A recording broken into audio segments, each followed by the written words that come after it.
Olen pohtinut tätä, että mikä on median vastuu, mikä on lehdistön vastuu, tämmöisten päivittäislehtien vastuu, miten ne levittää esimerkiksi niin kuin televisiopelkoa maailmassa. Olisi paljon tärkeämpää keskittyä rakentamaan rauhaa ja harmoniaa ja hyvinvointia kuin sitä, että pelotellaan jollakin talouskriiseillä.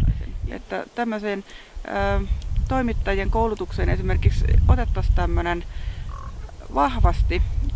vahvasti tai otettaisiin esille tämmöinen, että se mitä annat ilmi, mitä kirjoitat, mitä kuvaat, mitä tuot julki, että se on vastuullista työtä. Sillä luodaan näitä kollektiivista tietoisuutta. Sillä luodaan tämän ihmiskunnan tietoisuutta, tulevien sukupolvien tietoisuutta. Minun mielestä ei ole syytä mässäillä millään kurjuuksilla. Kurjuudet tietenkin pitää tuoda ilmi ja niitä pitää voida muuttaa. Mutta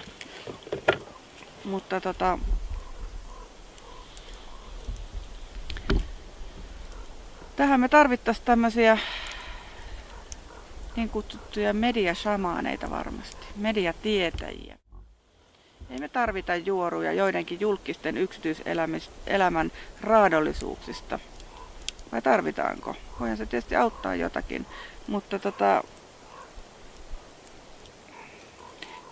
miksei voisi tämmöisiin päivittäislehtiin tämmöisiä viisausajatuksia enemmänkin, tämmöisiä ottaa siihen rinnalle.